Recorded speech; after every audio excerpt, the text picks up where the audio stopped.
posted a video about this years ago. Rebuilt an engine for it, a little camshaft,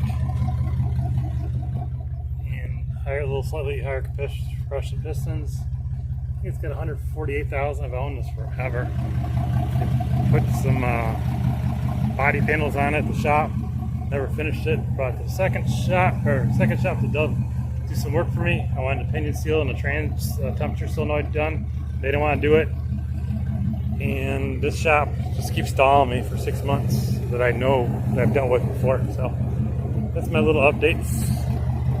Got a little, it's actually decent shape. The dash got cracked for sitting all these years. The muffler's rotted. But we have a Flowmaster in there, so I'll try to bring this one back up to life. So we're going to bring it to a third shop now and then a fourth shop, because no one wants to do that temperature sensor on the transmission because they have to drop the throttle body. There's the engine. She's running pretty strong, but she's bogging. They may have the timing off. I didn't put the engine in. I made the body shop to blow it up because I let gas go down the oil. Down the intake because they had the intake off. So, yep.